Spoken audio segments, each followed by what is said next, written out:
আমি সংসদ সদস্য নির্বাচিত হইয়া সশ্রদ্ধ চিত্তে শপথ বা দৃঢ়ভাবে ঘোষণা করিতেছি যে আমি যে কর্তব্যভার গ্রহণ করিতে যাইতেছি তাহা আইন অনুযায়ী ও বিশ্বস্ততার সহিত পালন করিব। আমি বাংলাদেশের প্রতি অকৃত্রিম বিশ্বাস ও আনুগত্য পোষণ করিব এবং সংসদ সদস্যরূপে আমার কর্তব্য পালনকে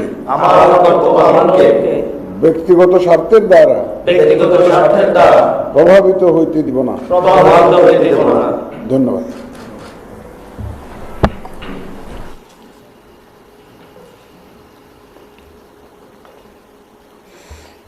ধন্যবাদ মাননীয় প্রধান নির্বাচন কমিশনার জনাব এএমএম নাসির উদ্দিন।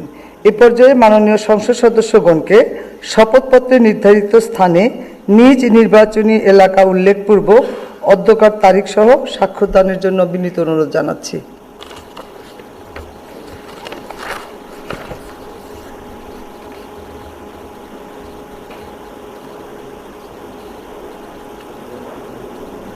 আশা করছি আমাদের মাননীয় সদস্যবৃন্দের স্বাক্ষর প্রদান শেষ হয়েছে।